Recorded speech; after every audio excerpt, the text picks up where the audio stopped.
We have another look at New Haven Aldermen and their parking passes. Each elected official is given a pass that not only stops them from getting tickets, but also gives them a chance to get them thrown out when they do. Tonight, we got a closer look at where they're parking and some new questions, like are former city officials getting tickets dismissed after they've left office? Here's Chief Investigator David Iverson with more on what his team found. We have a list of the tickets dismissed for city officials in the last year, but it's not only current elected officials getting these tickets tossed. If you or I let our car sit at this spot for too long, before long, we're getting one of these.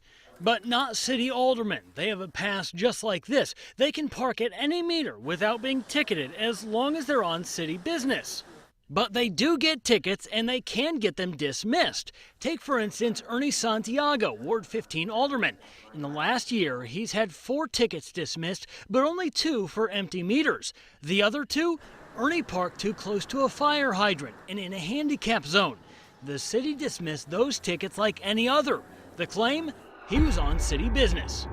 You're parking in like handicap zones and no parking zones, and you're getting those tickets dismissed.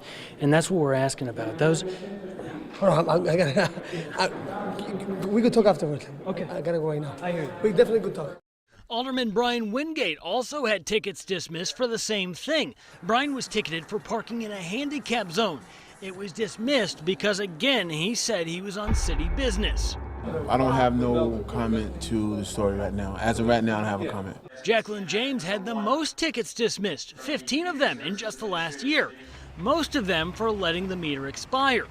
She declined comment, but said in a statement that the tickets were improperly issued because, again, all 15 times, she was on city business. So what do all these people have in common? Well, they all still work for the city. What about former elected officials? We found tickets for 2 former aldermen, Arlene DePino and Darnell Goldson. They left office in 2011, but in 2012, we found them getting tickets dismissed. They were volunteering for city committees.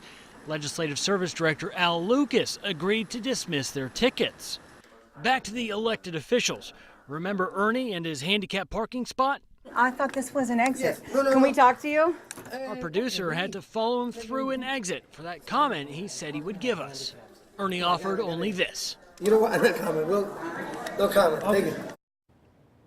Now, earlier tonight, we paraphrased an answer from the mayor's office when we requested comments, saying that someone in his office called our story inconsequential.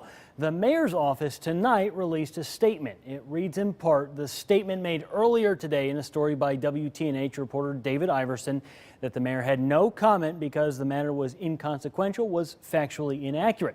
In fact, early last month, we did reach out to the mayor's office and were told he was declining comment.